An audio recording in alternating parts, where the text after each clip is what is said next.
Hey, Paul, we'll just grab that slate from you and 3 in a row whenever you're ready. Hey, this is Paul Castro Jr. reading for Deranged Villager 87. Paul, I'm going to stop you right there. We can't hear you. What do you mean you can't hear me? You need to increase your gain. Increase my gain? What are you talking about? On your interface, you need to add more gain. Add more gain. Sorry. Hang on. Yeah, I got it right here. So do I just pour this on the interface or do I pour it on myself? No, none of those. You just need to add more gain. And okay, yeah. So I'll just pour it on myself. Just tell me when to stop, okay?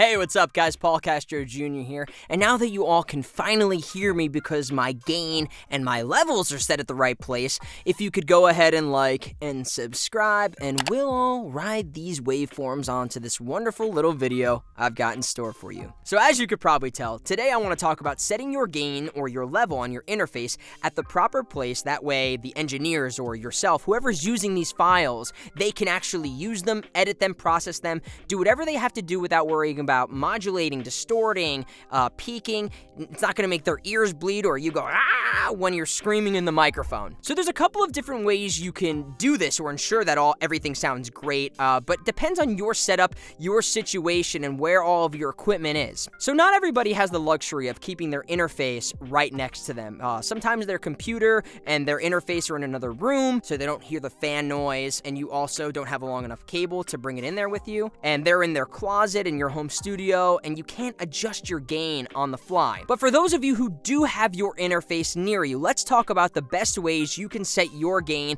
to make sure everything sounds perfect, or as close to perfect as you can get, because you can never get perfection. So first would be recommending you get an external monitor without fan noise running an HDMI cable or DVI cable, VGA, whatever it's going to be, from your laptop or computer into the booth with you, so you can always be monitoring where your levels are at. The worst thing in the world that you want to do is set your levels, go to record, and then realize for whatever reason you didn't record them right and everything is modulated and it's almost unusable. So if you can run the external monitor, that's going to be a huge help. You can also bring like a wireless keyboard and a wireless mouse so you can adjust things on the fly from your DAW. If you have that console for your interface, you can adjust levels there. So another really cool trick that I like to use is something called Vnc Viewer. You download it on your desktop and either on an iPad or your phone, and you can mirror your screen through Wi-Fi live. There might be some slight latency, a little bit of lag between the two communicating, but it gives you a good reference if you are peaking or modulating in near close to real time. Alright, now on to actually setting your levels so you don't have to be fiddling and fixing everything, especially if your interface is not right next to you. So the ideal levels that I've seen that are usually recommended from production companies and clients is somewhere between the -12 and -18 dB. So you don't want to be lower than -18 and you don't really want to be higher than -12 on average. Of course, things will happen where you are lower or you are louder. There's no way to stay within those guidelines unless you're using a limiter, which I wouldn't really recommend because then you're also limiting the integrity of your files. So what I recommend doing is getting the best average reading that you can possibly get. So most people, when they go to get their levels, is they'll go into the booth, after they turned everything on, they're recording, and they'll go up to the mic and they'll go, check 1, 2, 3, check 1, 2, 3. The quick brown fox jumped over the lazy dog. The quick brown fox. Okay, great. My levels are good. For whatever reason, people start talking in a different way than the way their actual character is going to be talking. So you want to make sure you're reading your copy and getting the average speaking volume that they're going to be at. So if your character, is kind of meek and intimate, maybe they're a mouse or something, and you know that they're really timid, but sometimes they talk with a little bit of confidence. There's moments where they're speaking at a normal volume, but then there's also moments where they get really loud and crazy and they're going to be explosive. You want to make sure you're setting it at that middle volume, but also doing the performance of of the intensity, the loud, the screaming, to make sure that's not going to get higher than, let's say, -6 or -8. You never want your meter to be going into red, and really that screaming, the highest it's going to possibly be, should only be going into the yellow. You don't want to have that being an often thing, because there will be moments where you get louder or you're softer, and you want to make sure that you're never given the opportunity to modulate, peak, distort, because that's a nightmare to fix in post.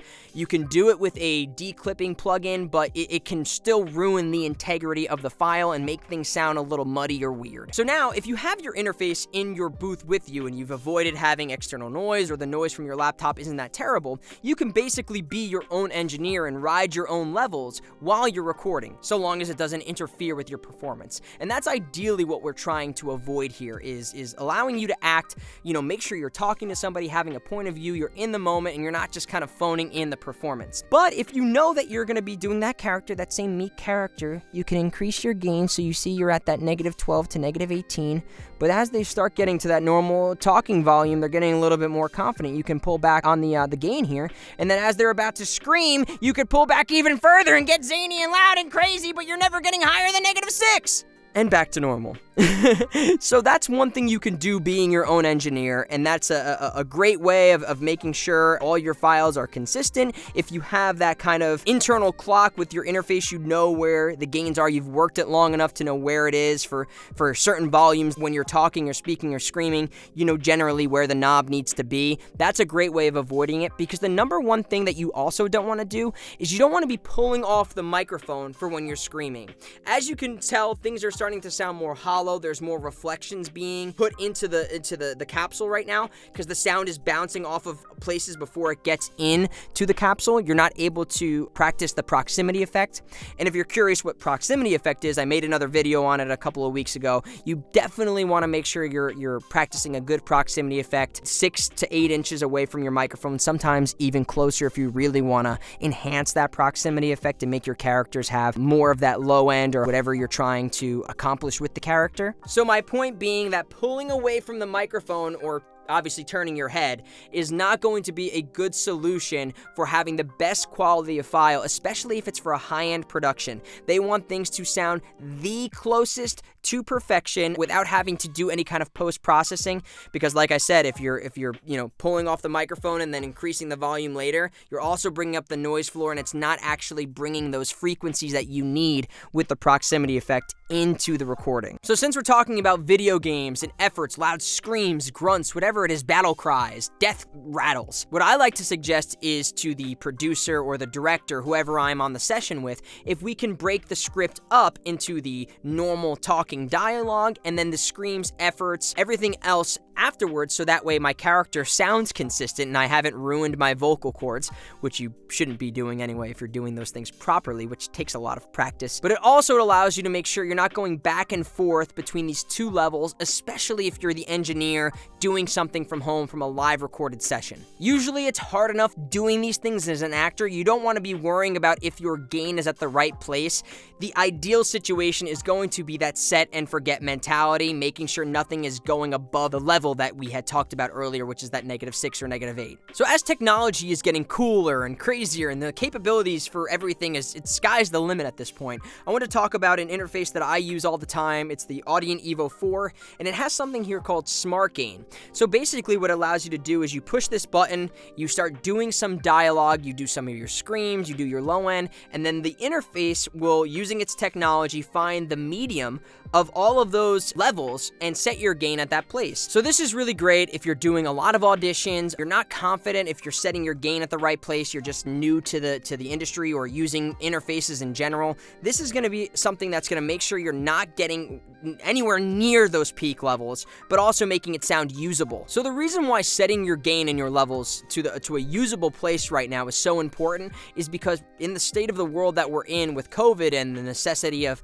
having a home studio, you never know when the casting directors are going to be listening for your files to see if they're usable, especially if they want to book you for a home recording. And they want to know that you're reliable and that your files are going to have the good integrity. They're not going to have to worry about teaching you what to do. You kind of have to be a little bit of a tech whiz nowadays with having these home recording capabilities. Now, this won't always be the case. Sometimes they just want to get a representation of how good are you as a performer, and they're going to call you into the studio anyway, and you'll never have to worry about setting a level. But I really think there's going to be more and more opportunities of recording these big level productions at your home. Now, I hope you guys realize this should never be a quest for perfection.